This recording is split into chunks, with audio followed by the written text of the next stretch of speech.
Gênesis capítulo 3. A cobra era o animal mais esperto que o Senhor Deus havia feito. Ela perguntou à mulher: "É verdade que Deus mandou que vocês não comessem as frutas de nenhuma árvore do jardim?" A mulher respondeu: "Podemos comer as frutas de qualquer árvore, menos a fruta da árvore que fica no meio do jardim. Deus nos disse que não devemos comer dessa fruta nem tocar nela. Se fizermos isso, morreremos." Mas a cobra afirmou: "Vocês não morrerão coisa nenhuma. Deus disse isto porque sabe que quando vocês comerem a fruta dessa árvore, os seus olhos se abrirão e vocês serão como Deus, conhecendo o bem e o mal."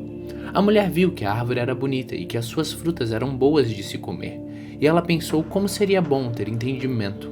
Aí apanhou uma fruta e comeu, e deu ao seu marido, e ele também comeu. Nesse momento os olhos dos dois se abriram e eles perceberam que estavam nus. Então costuraram umas folhas de figueira para usar como tangas. Naquele dia, quando soprava o vento suave da tarde, o homem e a mulher ouviram a voz do Senhor Deus, que estava passeando pelo jardim. Então se esconderam dele no meio das árvores. Mas o Senhor Deus chamou o homem e perguntou: "Onde é que você está?"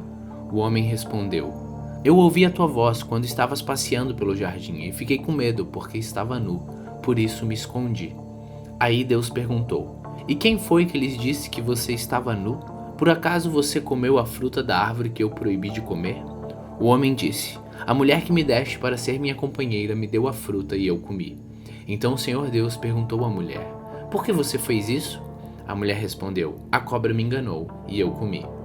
Então o Senhor Deus disse à cobra: "Por causa do que você fez, você será castigada entre todos os animais. Só você receberá esta maldição. De hoje em diante você vai andar se arrastando pelo chão e vai comer o pó da terra.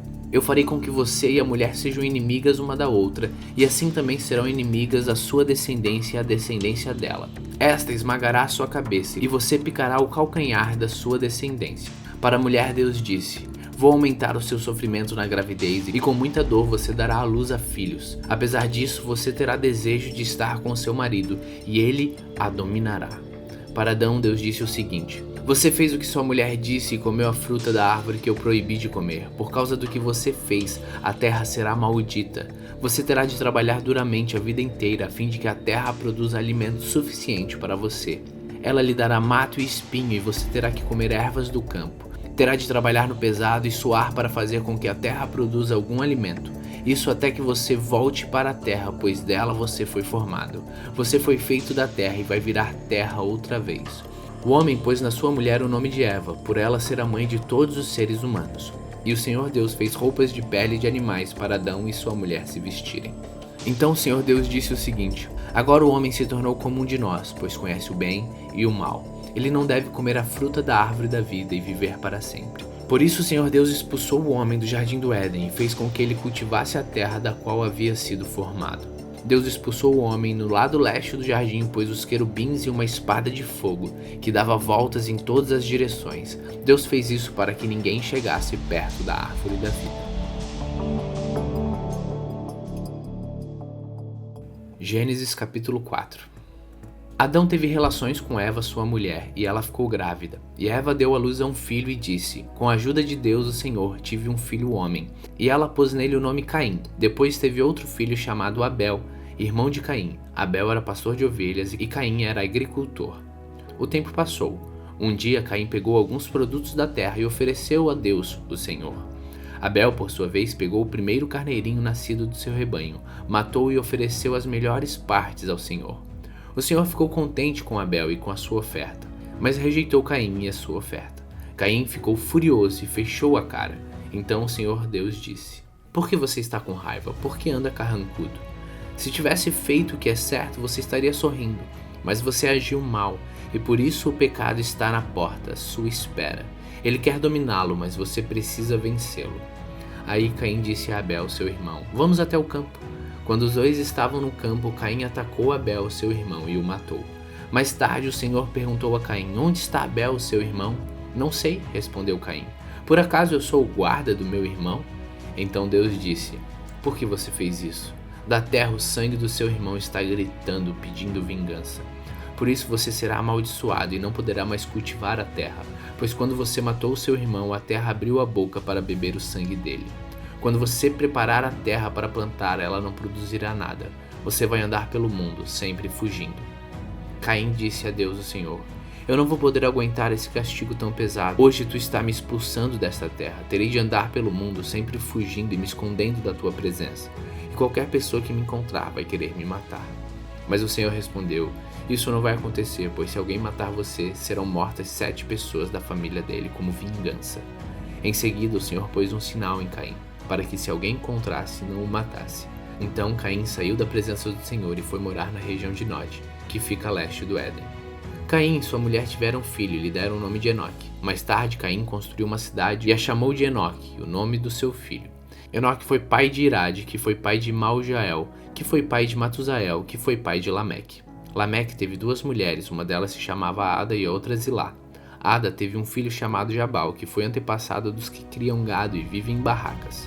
Jabal tinha um irmão chamado Jubal, que foi um antepassado de todos os músicos que tocam lira e flauta. Zilá, por sua vez, teve um filho chamado Tubal-Caim, que era ferreiro e fazia objetos de bronze e de ferro. Tubal-Caim tinha uma irmã chamada Naamã. Certo dia, Lameque disse às suas mulheres: Ada e Zila, escutem-me. Mulheres de Lameque, marquem bem o que eu digo. Matei um homem porque me feriu, matei um moço porque me machucou.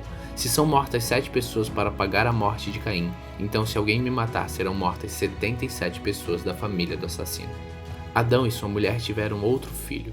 Ela disse: Deus me deu outro filho para ficar em lugar de Abel, que foi morto por Caim, e pôs nele o nome de Sete. Sete foi pai de um filho e o chamou de Enos. Foi nesse tempo que o nome Senhor começou a ser usado no culto de adoração a Deus.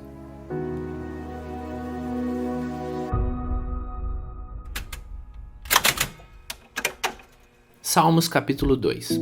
Porque as nações pagãs planejam revoltas? Porque os povos fazem planos tão tolos? Os seus reis se preparam e seus governantes fazem planos contra Deus, o Senhor, e o rei que ele escolheu. Esses rebeldes dizem: vamos nos livrar do domínio deles e acabemos com o poder que eles têm sobre nós.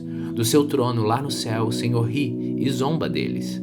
Então, muito irado, ele o ameaça e o assusta com o seu furor. Ele diz: já coloquei o meu rei no trono, lá em Sião, no meu santo monte. O rei diz: anunciarei o que o Senhor afirmou. O Senhor me disse: você é o meu filho, hoje eu me tornei seu pai. Peça e lhe darei todas as nações, e o mundo inteiro será seu. Como uma barra de ferro você as quebrará e os fará em pedaços, como se fossem potes de barro. Agora escutem, ó reis, prestem atenção, autoridades. Adorem o Senhor com temor, tremam e se ajoelhem diante dele. Senão, ele ficará logo irado, e vocês morrerão. Felizes são aqueles que buscam a proteção de Deus.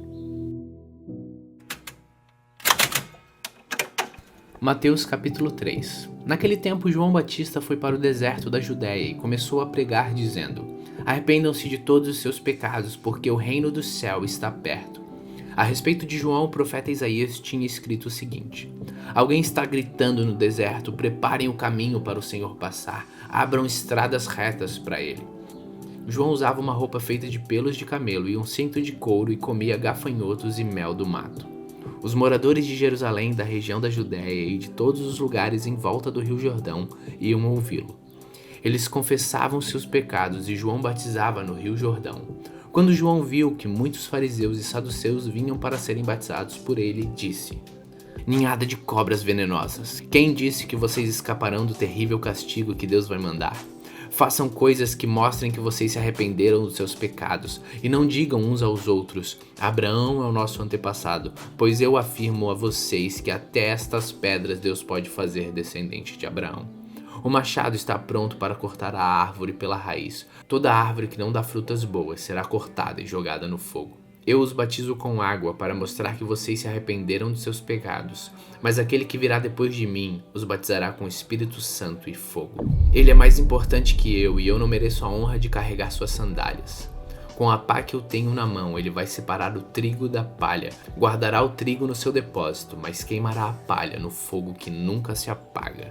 Naqueles dias, Jesus foi da Galiléia até ao Rio Jordão a fim de ser batizado por João Batista.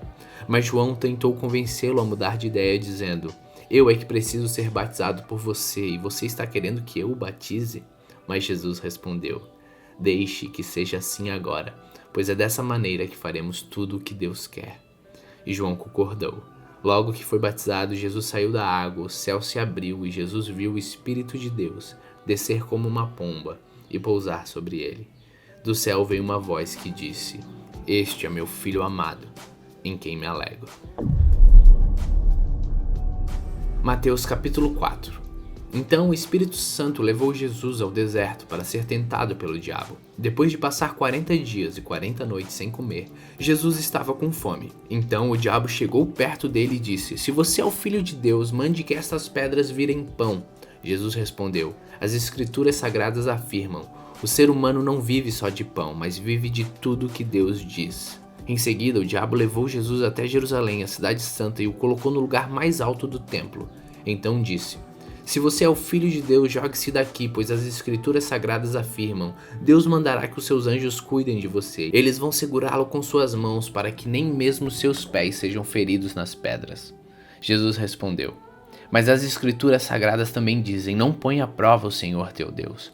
Depois o diabo levou Deus para um monte muito alto, mostrou-lhe todos os reinos do mundo e suas grandezas e disse: Eu lhe darei tudo isso se você se ajoelhar e me adorar.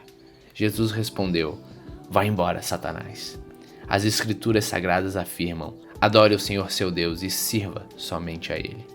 Então o diabo foi embora e vieram anjos e cuidaram de Jesus. Quando Jesus soube que João tinha sido preso, foi para a região da Galileia. Não ficou em Nazaré, mas foi morar na cidade de Cafarnaum, na beira do lago da Galileia, nas regiões de Zebulon e Naftali. Isso aconteceu para se cumprir o que o profeta Isaías tinha dito. Da terra de Zebulon, da terra de Naftali, na direção do mar, do outro lado do rio Jordão, Galileia, onde moram os pagãos. O povo que vive na escuridão verá uma forte luz, e a luz brilhará sobre os que vivem na região escura da morte.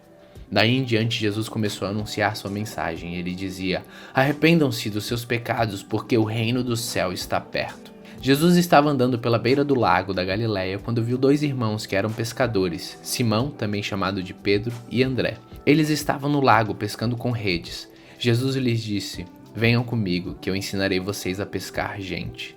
Eles largaram logo as redes e foram com Jesus. Um pouco mais adiante, Jesus viu os outros dois irmãos, Tiago e João, filhos de Zebedeu. Eles estavam num barco junto com o pai consertando as redes. Jesus chamou os dois e no mesmo instante eles deixaram o pai e o barco e foram com ele. Jesus andou por toda a Galiléia, ensinando nas sinagogas, anunciando a boa notícia do reino e curando as enfermidades e as doenças graves do povo. As notícias a respeito dele se espalharam por toda a região da Síria. Por isso o povo levava a Jesus pessoas que sofriam de várias doenças e todos os tipos de males. Isto é, epiléticos, paralíticos e pessoas dominadas por demônios. E ele curava a todos. Grandes multidões o seguiam, e era gente da Galiléia, das 10 cidades, de Jerusalém, da Judéia e das regiões que ficam no lado leste do Rio Jordão.